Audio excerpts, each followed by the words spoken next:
Olá pessoal, esse é o vídeo que fala sobre o capítulo 4 da primeira apostila, que fala sobre análise de um algoritmo. A busca de melhoria de desempenho é intimamente relacionada à pesquisa de melhores algoritmos. Quando a gente fala em desempenho, melhores algoritmos resolvem o problema. E você melhorar a tecnologia sempre é uma solução provisória. Vamos ver isso aí mais para frente com alguns exemplos de algoritmo. Nesses casos, eu melhorar a máquina, melhorar o computador em que o algoritmo está rodando, é uma solução provisória, porque a entrada do algoritmo, o número a ser processado, pode crescer novamente e vai continuar sendo inviável a execução daquele algoritmo. A solução definitiva são melhorias nesses algoritmos aí. O que é análise de um algoritmo? É você estimar a quantidade de recursos consumidas em função de alguma medida de tamanho da entrada. Então, dependendo do tamanho da entrada do algoritmo, eu vou ter que estimar a quantidade de recursos que esse algoritmo vai consumir. Para medir esse gasto de recursos, eu não preciso contar todas as operações que esse algoritmo vai executar. Em geral, o consumo ele vem de certas operações, como laços e entre outras. Faremos também a análise do pior caso, que é determinar uma função que mede o número máximo de operações executadas pelo algoritmo em função do tamanho da sua entrada. Nesse caso, nem sempre o algoritmo ele vai executar o máximo de vezes possíveis. Por exemplo, eu vou encontrar entre um vetor, um array, o menor número. Tá? Ele pode percorrer o array todo para achar o menor número. Ou ele pode achar também a primeira interação, já achar o menor número desse array. Para nossos cálculos, vamos fazer a análise do pior caso, que é no caso onde ele vai ter que percorrer todo o array, todo o vetor, para achar o menor número. Vamos analisar aqui o algoritmo soma subconjuntos. O que é que esse problema diz? Escreva um algoritmo que recebe um vetor de números inteiros, positivos ou negativos, e devolve um subconjunto de índices desse vetor, tal que a soma dos números desses índices seja igual a zero. Se um tal conjunto não existe, o algoritmo deve devolver o conjunto vazio. Vamos ver um exemplo aqui. Ó.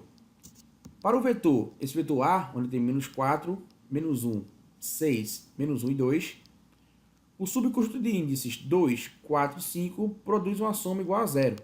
Então vemos um exemplo aí. Ó. No índice 2 nós temos o menos 1, no índice 4 menos 1 também, e no índice 5 eu tenho o número 2, onde a soma desses valores, né, desses valores aí, vai ser igual a zero. É isso que esse algoritmo faz. Né? Ele vai percorrer todo o vetor. Se o vetor tiver 100 elementos, ele vai percorrer todos esses 100 elementos procurando por números em que a soma desses números vai dar igual a zero. Nesse caso, o algoritmo pode devolver o subconjunto 2, 4, 5 como saída, ou qualquer outro tipo de combinação onde a soma for igual a zero. No pior caso do algoritmo, que acabamos de ver, todos os subconjuntos de índices são construídos, e o número de iterações do laço é de 2 elevado a n menos 1. Para simplificar, a gente vai cortar esse menos 1 contando uma operação adicional. Vamos colocar aí o preenchimento do vetor B. E estudar a função 2 elevado a n. Vemos a seguir o crescimento dessa função para valores pequenos de n. Nesse gráfico aí, ó, a gente tem aí o tamanho do vetor 8. São 8 números, 8 índices do vetor, e ele vai executar 300 vezes. Vamos aumentar um pouquinho o tamanho do vetor, tá? Um aumento de 4 unidades no vetor, de 8 para 12, elevou consideravelmente o número de operações, mas ainda temos 450 operações, que é um valor razoável para um computador. Vamos aumentar mais um pouquinho o valor de n, no caso o tamanho do vetor, tá? A gente vai aumentar. Aqui a gente vai atingir uma quantidade alta de operações. Aqui a gente vai atingir uma quantidade bem expressiva de operações. Né? Observe aqui agora que o vetor tem um tamanho de 30, né? São 30 itens no vetor. E eu tenho agora a quantidade de operações que chegou a mais de 1 bilhão de operações. Então são muitas operações, né? 1,2 vezes 10 a nona. 1 bilhão de operações. Vamos continuar analisando o mesmo algoritmo. Ao invés de a gente continuar calculando números grandes, vamos agora medir em tempo. Observe agora aí os mesmos 30 itens no vetor. Vamos ter aqui um tempo de 1,2 segundos. É aceitável esperar um segundo, né? E vamos observar se o algoritmo continua se comportando bem, aumentando ainda mais o tamanho do vetor. Observamos agora, gente, ó, um vetor de tamanho 60. A gente vai ter o tempo em horas aí, ó, 350 mil horas, que daria quase 40 anos de execução. Aqui a gente vai ter uma situação que seria impraticável para um vetor apenas de tamanho 60, um vetor que seria pequeno, tá? Vejamos agora o mesmo algoritmo sendo executado com a máquina 1000 vezes mais veloz. A gente vê que a entrada do algoritmo também é 60, o tamanho do vetor também é 60, e a gente pode ver que ele tomou somente 14 dias, tá? Ainda é incômodo sim, mas é bem menor do que o caso anterior, tá? Mas seria essa uma solução definitiva? Vamos ver para aumentando somente mais 10, colocando o tamanho do vetor para 70. Nesse caso, vamos ter que esperar 38 anos para poder ver o resultado desse algoritmo, para poder ver quais são os subconjuntos desse algoritmo que tem 70 posições, tá? Seria bem viável esperar todo esse tempo para pegar o resultado desses cálculos, né? Vamos pensar agora, gente, ó, que a nossa empresa tem programadores eficientes aí e criaram um novo algoritmo chamado Super Soma Subconjuntos. E esse algoritmo novo, ele executa no seu pior caso N3 operações, N elevado a 3 operações. Digamos que esse funcionário não tinha acesso àquele computador que é 1000 vezes mais rápido. E vamos ver qual é o resultado aí que a gente tem no gráfico. Olha só, para o mesmo algoritmo, para o algoritmo anterior aí, de 60 posições, eu vou ter um tempo em segundos de 0,02. Então é muito pouco, é menos de... é milissegundos no caso aí, tá? No caso aqui, agora a complexidade do algoritmo foi para n elevado a 3. Animado, o funcionário aumentou a entrada do algoritmo para 1000 elementos. Observe vocês que com 70 no outro exemplo, ele foi para 38 anos. Nesse exemplo aqui agora, com complexidade de n elevado a 3, eu vou ter com 1000 elementos no vetor 1 segundo de execução, tá? Então, a experiência mostra que o tempo de execução desse algoritmo novo é aceitável mesmo para vetores enormes. Trata-se de um algoritmo que podemos chamar de eficiente. E nesse caso aqui, pessoal, podemos dizer que a melhoria do algoritmo foi o que foi falado no começo desses slides. A melhoria do algoritmo, ele é uma solução definitiva. E quando a gente melhorou o computador para um computador 1000 vezes mais potente, logo quando eu aumentei a entrada do vetor, também se tornou inviável o cálculo ali, que a gente teve que esperar 38 anos. Continuando, nós vamos ver um pouco sobre análise assintótica. Os exemplos que eu vou mostrar a vocês a seguir sugerem que a comparação de funções de complexidade só faz sentido se a gente desprezar os valores pequenos e levar em consideração somente valores altos, tá? Então vamos ver aqui, ó. Vamos fazer uma comparação agora entre os dois algoritmos vistos. O 2 elevado a n, que foi o primeiro algoritmo, e o n elevado a 3, que foi o segundo algoritmo mais eficiente.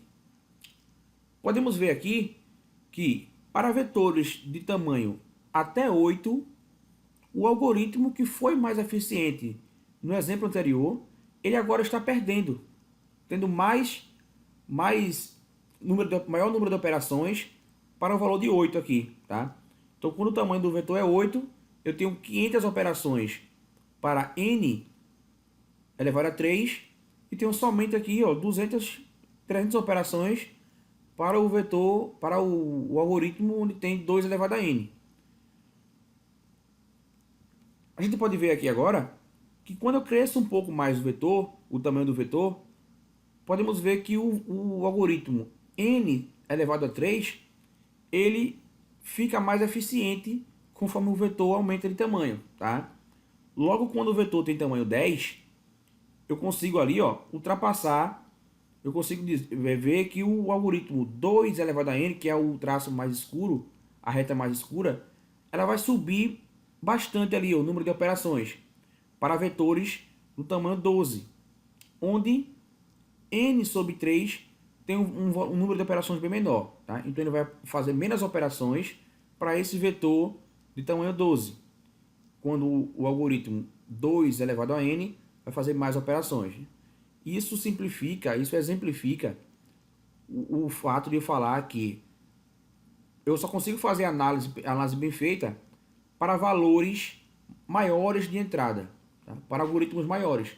Esses valores pequenos eles devem ser desprezados na hora de fazer os cálculos da análise assintótica. Vamos analisar agora complexidades polinomiais e exponenciais.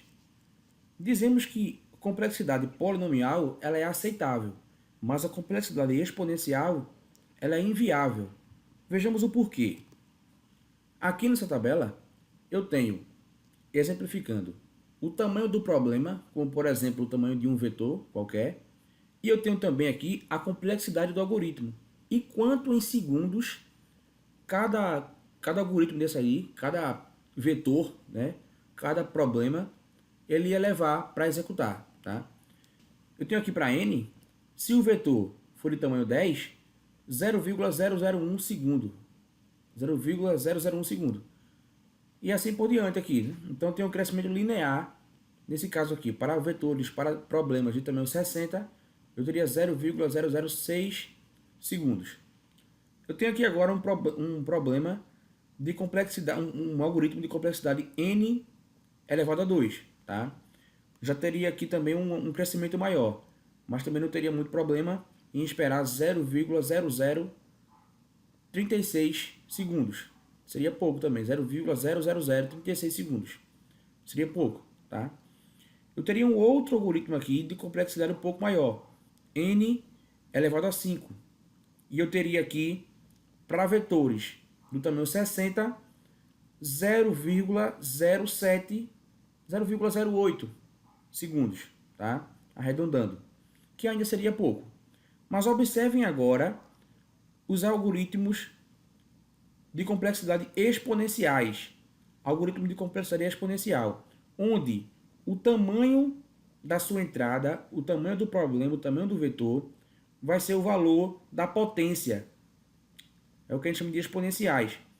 Observe o tempo que demora para que ele execute um problema, para que ele resolva um problema de tamanho 60. Esse 2 elevado a n,